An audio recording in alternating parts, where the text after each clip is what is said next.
Hi ಎಲ್ರಿಗೂ good morning. ಸಾನಿಧ್ಯ ಬಂದು ಸಾನಿಧ್ಯ ಎಲ್ಲ ಹೋಗ್ತಿದ್ದೀವಿ ನಾವು ಇವತ್ತು? ಸಿಡ್ನಿ. ಯಾಕೆ ಹೋಗ್ತಿದ್ದೀವಿ ಸಿಡ್ನಿಗೆ? ಅಪ್ಪ ಕೆಲ್ಸಕ್ಕೆ ಹೋಗ್ತೆ, ದೂರ ಅಲ್ಲೇ ಉಳ್ಕೊಳುತ್ತೆ ರೀ. ನೀವು ಕೆಲ್ಸಕ್ಕೆ ಹೋಗ್ತೀರಂತೆ ದೂರ, ಅದಕ್ಕೆ ಉಳ್ಕೊಳಕತ್ತೆ. ನಾವಿವತ್ತು ಸಿಡ್ನಿಗೆ ಹೋಗ್ತಾ ಇದ್ದೀವಿ. ಯಾಕೆಂದರೆ ಸಾನಿಧ್ಯಂಗೆ 15 ದಿನ ರಜಾ. ಸಾನಿಧ್ಯ ಆಗಲೇ ಅರ್ಧ ವರ್ಷ ಎಕ್ಸಾಮ್ ಮುಗಿಸಾಕ್ಬಿಟ್ಲು, ಮಿಡ್ ಟರ್ಮ್ ಎಕ್ಸಾಮ್ ಮುಗ್ದೋಯ್ತು. ಸೊ ಹಾಗಾಗಿ ಸಿಡ್ನಿಗೆ ಹೋಗ್ತಾ ಇದ್ದೀವಿ, ರೆಡಿಯಾಗಿ ಕೂತಿದ್ದೀವಿ. ಟೈಮ್ ಬಂದು 6:45 ಆಗಿದೆ. ಫ್ಲೈಟ್ ಇರೋದು 8 ಗಂಟೆಗೆ. ಕಾಫಿ ಕುಡಿತಾ ಕೂತಿದ್ದೀವಿ. ಇವಾಗ 6 ಗಂಟೆಗೆ ಹೊರಡಬೇಕು. ನನಗೊಂದು ಚಳಿ ಆಗ್ತೈತಿ, ಸಿಕ್ಕಾಬಿಟ್ಟೆ ಚಳಿ ಆಗ್ತಿದೆ. ನಾನು ಟೋಪಿ ಎಲ್ಲೋ ಹಾಕಿದ್ದೀನಿ, ಟೋಪಿ ಸಿಕ್ಕಿಲ್ಲ. ಸೊ ಹಾಗಾಗಿ ಜರ್ಕಿನ್ ಮಾತ್ರ ಹಾಕ್ಕೊಂಡಿದ್ದೀನಿ. ಬನ್ನಿ ಹೋಗೋಣ. ಬಂದ್ವಿ ಕೆಳಗಡೆ. ಟೈಮ್ ಬಂದು 6:45 ಅಲ್ಲ 5:45 ಆಗಿದೆ. ಇಲ್ಲಿ ನೋಡಿ, ಇಲ್ಲಿ ಇಬ್ನಿ ಎಷ್ಟು ಇಬ್ನಿ ಬಿದ್ದಿದೆ. ಫುಲ್ಲು ಥಂಡಿ, ಮಳೆ ಬಂದಿರೋ ಥರ ಕಾಣಿಸ್ತಿದೆ. ಸಾನಿಧ್ಯ ಒಂದು ಬ್ಯಾಗು, ನಾನೊಂದು ಬ್ಯಾಗು, ರವಿ ಒಂದು ಬ್ಯಾಗು. ಇವಳಂತೂ ಯಾವಾಗಲೂ ಇದೇ ಸ್ವೆಟರ್ ಹಾಕ್ತಾಳೆ, ಬೇರೆ ಚುಚ್ಚುತ್ತೆ ಅಂತ. ಕಾರ್ ಬಂತು, ಹೊರಟಿವಿ. ಇಲ್ಲೆಲ್ಲ ಸೀಟ್ ಬೆಲ್ಟ್, ಕಾರಿಗೆ ಕೂತ್ಕೊಂಡ ತಕ್ಷಣ ಸೀಟ್ ಬೆಲ್ಟ್ ಹಾಕೊಡ್ಬೇಕು. ಸಾನಿಧ್ಯನ ಹಾಕೊಳ್ಳಿ ನೋಡಿ. ಅಲ್ಲಿ ಪಿಂಕ್ ಕಲರ್ ಫಸ್ಟ್ ರೆಡ್ ಇರಬೇಕಿತ್ತು, ಪಿಂಕ್ ಇದೆ.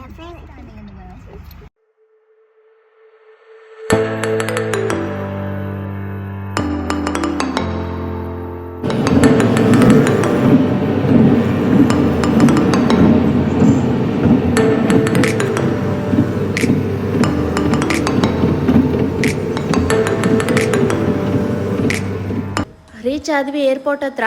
ಟೈಮ್ ಬಂದು 6:40 ಆಗಿದೆ.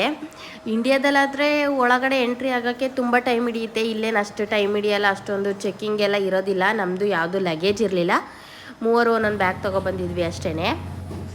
ಇಲ್ಲಿ ನೋಡಿ, ಇಲ್ಲಿ ಅಷ್ಟು ದೊಡ್ಡ ಪ್ಲೇನ್ನ ಚಿಕ್ಕ ಗಾಡಿ ಎತ್ಕೊಂಡು ಹೋಗ್ತಿದೆ. ಏನೋ ರಿಪೇರಿ ಇರಬೇಕು ಅನಿಸುತ್ತೆ. ನಮ್ಮ ಪ್ಲೇನ್ ಇರೋದು 8 ಗಂಟೆ 5 ನಿಮಿಷಕ್ಕೆ. ಇವ್ರು ಕರ್ಕೊಂಡ್ಬಂದಿರೋದು 7 ಗಂಟೆ 10 ನಿಮಿಷ, ಇನ್ನೂ 1 ಗಂಟೆ ಕಾಯಬೇಕು. ಅದು 8 ಗಂಟೆ 5 ನಿಮಿಷಕ್ಕೆ ಇದ್ದಿದ್ದು 8:20 ಬರುತ್ತಲ್ಲ, 8:20 ಹೋಗಬೇಕು. ಇನ್ನೂ 1 ಗಂಟೆ ಮೇಲೆ ಆಯ್ತದೆ, ಅಲ್ಲಿವರೆಗೂ ಕಾಯಬೇಕು. ಕೋಲ್ಡ್ ನೀರು ಇಟ್ಟಿದ್ದಾರೆ ನೋಡಿ. ಈ ಥಂಡಿಲಿ ಯಾರು ಕೋಲ್ಡ್ ನೀರು ಕುಡಿತಾರೆ? ಅಲ್ಲಿಗೆ ದುಡ್ಡು ಹಾಕ್ಬಿಟ್ಟು ತಗೊಂಡು ಕುಡಿಬೋದು. ನಮ್ಮದಲ್ಲಿ ಬೋರ್ಡಿಂಗ್ ಪಾಸ್ ಬರಲಿಲ್ಲ. ಬೋರ್ಡಿಂಗ್ ಪಾಸು ಫೋನಲ್ಲೂ ಇರುತ್ತೆ, ಫೋನಲ್ಲೂ ಸ್ಕ್ಯಾನ್ ಮಾಡ್ಕೊಂಡು ಒಳಗಡೆ ಹೋಗ್ಬೋದು. ಟೈಮ್ 7:30 ಆಗಿದೆ. ಇವಾಗ ಒಳಗಡೆ ಟ್ರೈನ್ ಒಳಗಡೆ ಬಿಡ್ತಾರೆ. ಅದು ಹೊರಡೋದು 8:20ಕ್ಕೆ.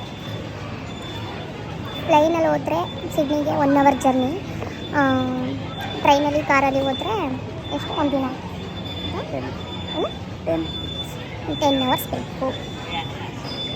ಫ್ಲೈನಲ್ಲಾದರೆ ಒಬ್ಬರಿಗೆ 5,000.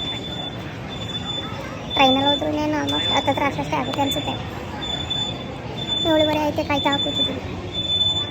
ಸಾನಿಧ್ಯ ಫೋನ್ ನೋಡ್ತಾಳೆ. ನಾವು ಹೋಗೋ ಪ್ಲೇನ್ ಇದೆ, ಲಗೇಜ್ ಎಲ್ಲ ಹಾಕ್ತಿದ್ದಾರೆ. ಇದು ಎಷ್ಟು 10 ನಿಮಿಷ ಏನೋ ಲೇಟಾಗಿ ಬಂದಿದೆ. ಸೊ ಹಾಗಾಗಿ ನಾವು 10 ನಿಮಿಷ ಲೇಟಾಗಿ ಹೋಗ್ತಾ ಇದ್ದೀವಿ ಪ್ಲೇನ್ಗೆ. ನಮ್ಮದು ಈ ಸಲ ಬ್ಯಾಕ್ ಡೋರಿಂದ ಇದೆ ಎಂಟ್ರೆನ್ಸು. ಸೊ ಹಾಗಾಗಿ ಹಿಂದೆ ಹೋಗ್ತಾ ಇದ್ದೀವಿ.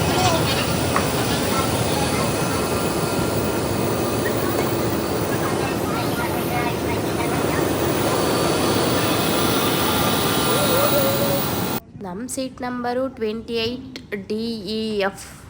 ಇದೇನೆ, ಅದು ಡೋರ್ ಹತ್ರನೇ ಇದೆ.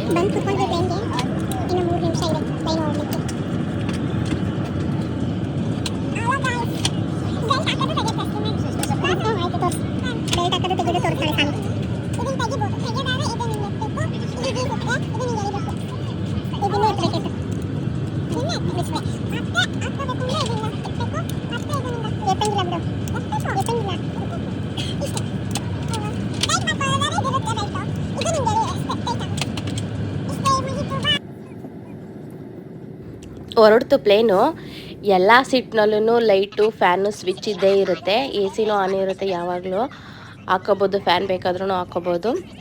ಇಲ್ಲೇನಾದರೂ ಇಟ್ಕೊಳ್ಳಿಕ್ಕೆ ಈ ಟ್ರೇ ಥರ ಕೊಟ್ಟಿರ್ತಾರೆ ಊಟ ಮಾಡಲಿಕ್ಕೆಲ್ಲ. ಇಲ್ಲೇನು 1 ಅವರ್ ಜರ್ನಿಗೆಲ್ಲ ಏನು ಸ್ನ್ಯಾಕ್ಸು ಆ ಥರದ್ದೇನು ಕೊಡಲ್ಲ. ನಮಗೇನಾದರೂ ಬೇಕು ಅಂದರೆ ಆರ್ಡ್ರ್ ಮಾಡಿ ತಗೋಬೋದು.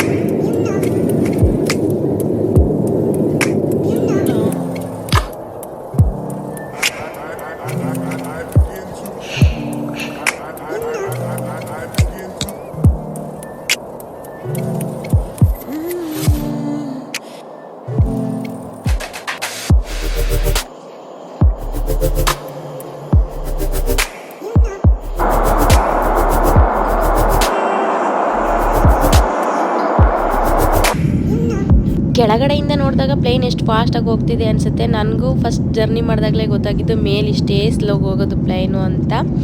ಸಾನುಗೆ ಹೊಟ್ಟೆ ಹಸಿ ಅಂದ್ಲು, ಅದಕ್ಕೆ ಚಿಪ್ಸ್ ಆರ್ಡ್ರ್ ಮಾಡಿದ್ರು, ಅದ್ರ ಜೊತೆ ಕಿಟ್ಕ್ಯಾಟ್ನೂ ಕೊಟ್ಟರು. ಈ ಚಿಪ್ಸ್ಗೆ $5. ಇವಾಗ ಟೈಮು 9:20 ನಾವು ಮೇ ಬಿ 10 ಗಂಟೆ ಅಷ್ಟೊಳಗೆ ರೀಚ್ ಆಗ್ತೀವಿ ಅನಿಸುತ್ತೆ. ಇದೇನು ಅಂತ ಗೊತ್ತಿಲ್ಲ, ಎಲ್ಲ ಕಡೆ ಹಿಂಗೆ ಬೆಟ್ಟ ಬೆಟ್ಟ ಥರನೇ ಇತ್ತು ಸುತ್ತನೂ.